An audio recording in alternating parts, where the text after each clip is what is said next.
بسم اللہ الرحمن الرحیم۔ دوستو، نور الدین زنگی مسلم دنیا کے عظیم ترین فاتح اور مثالی حکمران تھے۔ آپ کا پورا نام الملک العادل نور الدین ابوالقاسم محمد ابن عماد الدین زنگی تھا اور آپ بہت ہی نیک اور عبادت گزار شخص تھے۔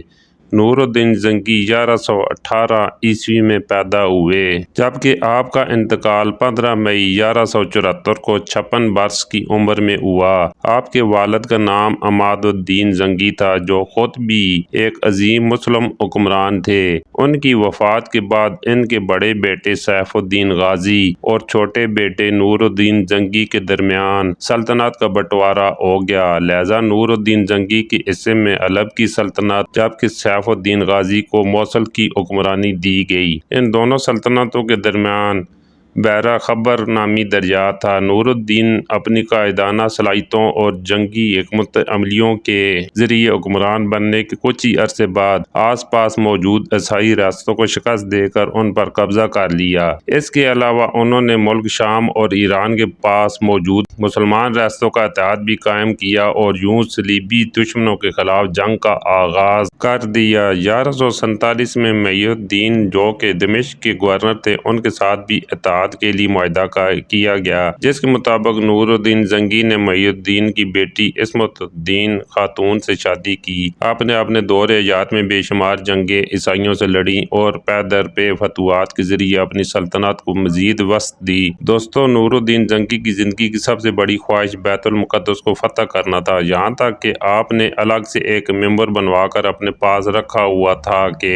جب آپ بیت المقدس کو فتح کریں گے تو اسے مسجد اقصی میں اپنے ہاتھوں سے خود نصب کریں گے، مگر آپ کے دور حیات میں ایسا ممکن نہ ہو سکا، لہذا آپ کی وفات کے بعد آپ کے سپہ سالار صلاح الدین ایوبی نے اسے فتح کیا اور آپ کا وہ ممبر اپنے ہاتھوں سے مسجد اقصی میں نصب کیا۔ ابن اسیر کہتے ہیں کہ میں نے خلفائے راشدین اور حضرت عمر بن عبدالعزیز کے بعد نور الدین زنگی سے بہتر، صحت مند اور عادل حکمران نہیں دیکھا، یہاں تک کہ ایک مرتبہ آپ کی اہلیہ نے تنگی کی شکایت کی تو آپ نے اپنی 3 دکانیں، جن کی سالانہ آمدنی 20 دینار تھی، ان کو خرچ کے لیے دیں۔ جب آپ کی بیوی نے اسے کم سمجھا تو آپ نے جواب دیا کہ اس کے علاوہ میرے پاس کچھ بھی نہیں ہے، یہ اور جو کچھ بھی تم میرے پاس دیکھتی ہو وہ سب مسلمانوں کی امانت ہے، میں تو محض ان کا خزانچی ہوں، لہذا میں تمہاری خاطر اس امانت میں خیانت کر کے جہنم میں نہیں جانا چاہتا۔ دوستو، نور الدین زنگی وہ عظیم انسان تھے جنہیں نبی کریم صلی اللہ علیہ وسلم کی 3 مرتبہ خواب میں زیارت ہوئی اور انہوں نے نور الدین زنگی کو ایک بہت ہی اہم منصب سونپا۔ واقعہ کچھ یوں ہے کہ ایک دن نور الدین زنگی تہجد کی نماز پڑھ کر سو گئے اور خواب میں انہیں نبی کریم صلی اللہ علیہ وسلم کی زیارت نصیب ہوئی۔ آپ صلی اللہ علیہ وسلم کے علاوہ سلطان کو خواب میں 2 اور چہرے بھی دکھائی دیے، جو کہ 2 عمر رسیدہ افراد تھے۔ انہوں نے اسلامی لباس پہنا ہوا تھا اور چہرے پر داڑھیاں بھی تھیں، مگر ان کی شکلوں پر نور کی بجائے مکروہ دکھائی رہی تھی۔ اسی دوران سرور کائنات صلی اللہ علیہ وسلم نے ان 2 بوڑھوں کی طرف اشارہ کر کے فرمایا کہ ان کی شر سے ہماری حفاظت کا انتظام کرو۔ یوں ہی یہ خواب نبی کریم صلی اللہ علیہ وسلم کی اس ہدایت پر ختم ہو گیا اور سلطان کی اچانک آنکھ کھل گئی، لہذا انہوں نے وضو کر کے 2 رکعت نماز نفل ادا کیے۔ یوں نماز ادا کر کے وہ دوبارہ سونے کے لیے بستر پر چلے گئے اور جیسے ہی ان پر دوبارہ نیند کا غلبہ ہوا، دوبارہ سے انہیں وہی خواب دکھائی دیا۔ اسی طرح حضور اکرم صلی اللہ علیہ وسلم کی زیارت نصیب ہوئی اور 2 مکروہ چہرے دوبارہ دکھائی دیے، جن کے بارے میں حضور اکرم صلی اللہ علیہ وسلم نے ارشاد فرمایا کہ ان کے شر سے ہماری حفاظت کا انتظام کرو۔ سلطان بے چینی میں دوبارہ بیدار ہو گئے اور خواب کا منظر ان کی آنکھوں کے سامنے گردش کرنے لگا۔ آپ نے دوبارہ وضو کر کے نوافل ادا کیے اور تیسری مرتبہ سونے کے لیے لیٹے۔ اس بار بھی آپ کو خواب میں نبی کریم صلی اللہ علیہ وسلم کی تیسری بار زیارت نصیب ہوئی اور وہی خواب دوبارہ نظر آیا۔ سلطان اچانک بیدار ہو گئے اور شدید الجھن اور بے چینی میں مبتلا ہو گئے۔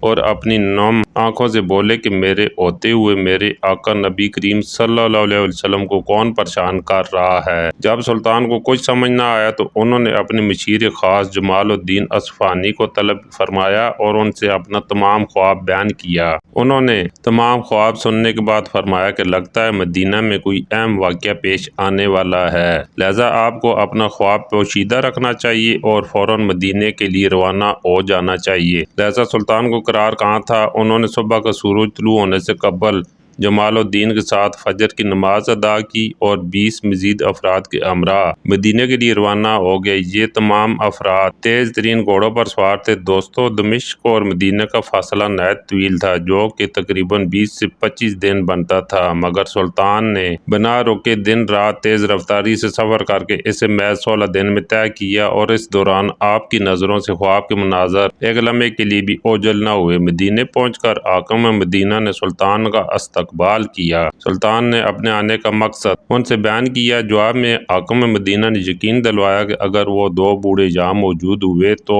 ہم انہیں ضرور نکال لیں گے۔ لہذا حاکم مدینہ کے مشورے پر مدینہ بھر کے لوگوں کے لیے ایک بڑی دعوت کا انتظام کیا گیا، جس میں مدینے کے ہر خاص و عام شخص کو دعوت دی گئی۔ جب مدینے کے تمام لوگ دعوت پر پہنچے تو سلطان نے ہر شہری کو دعوت کے بعد ہدیہ دیا اور غور سے دیکھا، مگر ان میں سے کوئی بھی وہ 2 بوڑھے نہیں تھے جو خواب میں دکھائی دیے تھے۔ لہذا سلطان نے امیر مدینہ سے دریافت کیا کہ کیا کوئی شخص باقی تو نہیں رہ گیا۔